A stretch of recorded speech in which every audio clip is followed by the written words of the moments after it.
नमस्कार दोस्तों, एक बार फिर से आप सभी का टू द पॉइंट चैनल में स्वागत है। दोस्तों आज के इस वीडियो में यूपी टेट बाल विकास का पेपर सॉल्व करेंगे।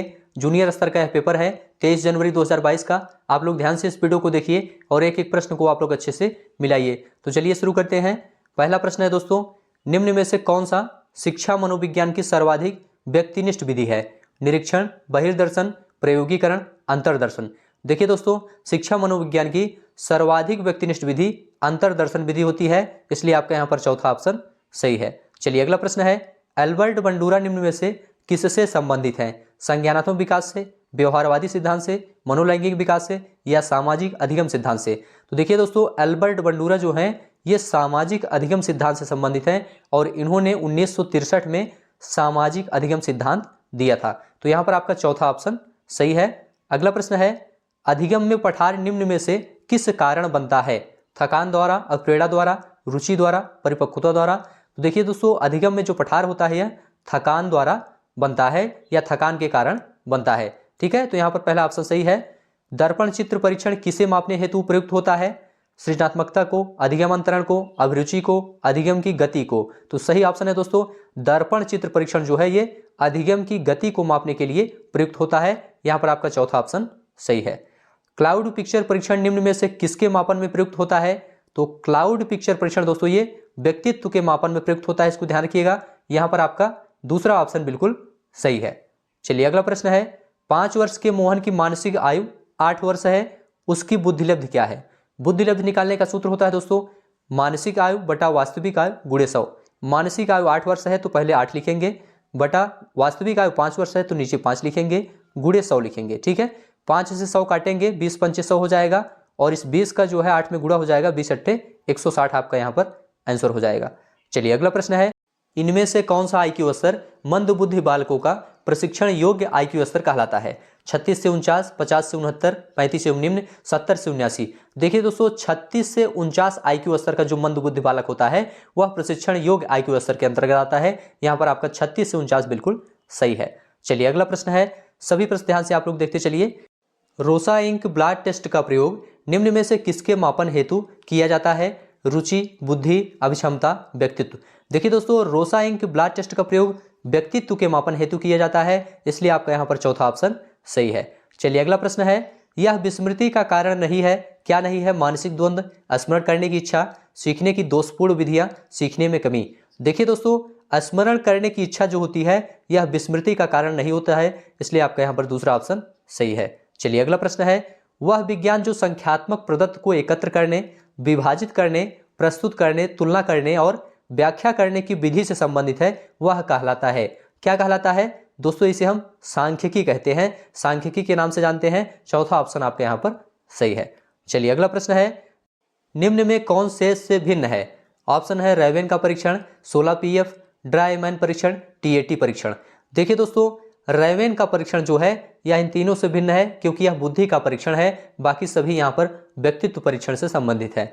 चलिए अगला प्रश्न है, ध्यान से आप देखते चलिए। 7, 8, 9, 10, 11, 12 का माध्यांक क्या है? माध्यांक दोस्तों बीज का अंक होता है, तो बीज का अंक कौन सा है? यहाँ पर 2 अंक ये है, 2 अंक ये है। बीज का अंक जो है 9 और 10 दोनों है। ठीक है, तो बीज का अंक इनका आधा होगा। 9 और 10 के बीच में कौन सी संख्या आएगी? देखिए 9 + 10 बटा 2 कर देंगे, बराबर क्या हो जाएगा? 10, 9, 19, 19 बटा 2, 2 से 19 में भाग करेंगे, 2 9 18, 1 19, 2 पंचे 10, 9.5 आपका यहाँ पर आंसर आ जाएगा। ठीक है, तीसरा ऑप्शन आपका यहाँ पर सही है।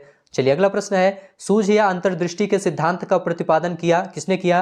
हेगार्टी, गेस्टाल्टवादी मनोवैज्ञानिक, स्किनर, थॉर्नडाइक? यहाँ पर आपका सही जवाब है दोस्तों गेस्टाल्टवादी मनोवैज्ञानिक, इसलिए आपका यहाँ पर दूसरा ऑप्शन सही है। चलिए अगला प्रश्न है, मैकडूगल के अनुसार प्रत्येक मूल प्रवृत्ति से संबद्ध होता है। क्या संबद्ध होता है? संवेदना, संवेग, चिंतन, संज्ञान?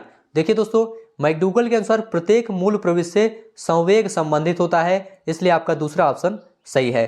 पूर्व अनुभव के आधार पर संवेदना को अर्थ प्रदान करना क्या कहलाता है? प्रत्यक्ष ज्ञान कहलाता है दोस्तों। यहाँ पर दूसरा ऑप्शन आपका सही है। पूर्व अनुभव के आधार पर संवेदना को अर्थ प्रदान करना प्रत्यक्ष ज्ञान कहलाता है। चलिए अगला प्रश्न है, ध्यान से आप लोग प्रश्न देखते चलिए। पिछड़े बालकों के लिए शैक्षिक लब्धि की अवधारणा किसने दी है? बर्टन हॉल ने, सोनेल ने, सिरिल बर्ट ने या गोर्डन ने? यहाँ पर आपका सही जवाब क्या है? आपका सही जवाब है दोस्तों सिरिल बर्ट ने। पिछड़े बालकों के लिए शैक्षिक उपलब्धि की अवधारणा सिरिल बर्ट ने दी है। यहाँ पर तीसरा ऑप्शन आपका सही है। निम्न में से कौन सा एक उत्तम परीक्षण की विशेषताओं से भिन्न है? वस्तुनिष्ठता, वैधता, अभिक्षमता, विश्वसनीयता। देखिए दोस्तों यहाँ पर सही जवाब है अभिक्षमता। तीसरा ऑप्शन आपका यहाँ पर सही है। निम्न में से कौन सा बुद्धि का सिद्धांत नहीं है? प्रत्यागमन का सिद्धांत, द्वितत्व का सिद्धांत, बहुतत्व का सिद्धांत या एक तत्व का सिद्धांत। यहाँ पर आपका सही जवाब क्या है? प्रत्यागमन का सिद्धांत। दोस्तों यह बुद्धि का सिद्धांत नहीं है। द्वितत्व का सिद्धांत, बहुतत्व का सिद्धांत, एक तत्व का सिद्धांत यह सभी बुद्धि के सिद्धांत हैं। चलिए अगला प्रश्न है, निम्नलिखित में से कौन अंतःस्रावी ग्रंथि नहीं है? ऑप्शन है लार ग्रंथि, पीयूष ग्रंथि, थायराइड ग्रंथि, एड्रीनल ग्रंथि। देखिए दोस्तों लार ग्रंथि जो है यह अंतःस्रावी ग्रंथि नहीं है। पीयूष ग्रंथि, थायराइड ग्रंथि, एड्रीनल ग्रंथि ये तीनों दोस्तों अंतःस्रावी ग्रंथियां हैं। पहला ऑप्शन आपका यहाँ पर सही है। पियाजे के अनुसार संज्ञानात्मक विकास की द्वितीय अवस्था क्या है? पूर्व संक्रियात्मक अवस्था, औपचारिक संक्रियात्मक अवस्था, मूर्त संक्रियात्मक अवस्था या संवेदनात्मक गामक अवस्था। देखिए दोस्तों संज्ञानात्मक विकास की दूसरी अवस्था जो है वह पूर्व संक्रियात्मक अवस्था है। यहाँ पर पहला ऑप्शन सही है। इसका समय दोस्तों क्या होता है? 2 से 7 वर्ष होता है, इसको ध्यान रखिएगा। पहली अवस्था है दोस्तों संवेदनात्मक गामक अवस्था, इसका समय जन्म से 2 वर्ष होता है। दूसरा पूर्व संक्रियात्मक अवस्था है। तीसरा है मूर्त संक्रियात्मक अवस्था, इसका समय 7 से 11 वर्ष होता है। चौथा औपचारिक संक्रियात्मक अवस्था है, इसका समय 11 से 15 वर्ष होता है। चलिए अगला प्रश्न देखेंगे। सभी प्रश्न ध्यान से देखते चलिए।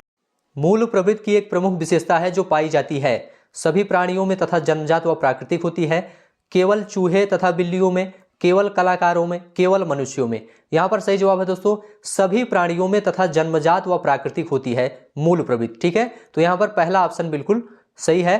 अगला प्रश्न है, भारतीय संविधान में 6 से 14 वर्ष के बच्चों के लिए निःशुल्क व अनिवार्य शिक्षा का अधिकार निम्न में शामिल है, किस अनुच्छेद में शामिल है? तो दोस्तों ध्यान रखिएगा अनुच्छेद 21A में शामिल है। ठीक है, यहाँ पर आपका तीसरा ऑप्शन बिल्कुल सही है। अगला प्रश्न देखेंगे, क्रेसमर ने व्यक्ति को निम्न में से किस प्रमुख प्रकारों में वर्गीकृत किया है?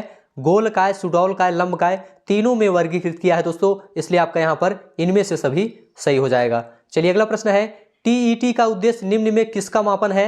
अभिवृत्ति का, अभिक्षमता का, मूल्य का, बौद्धिक क्षमता का।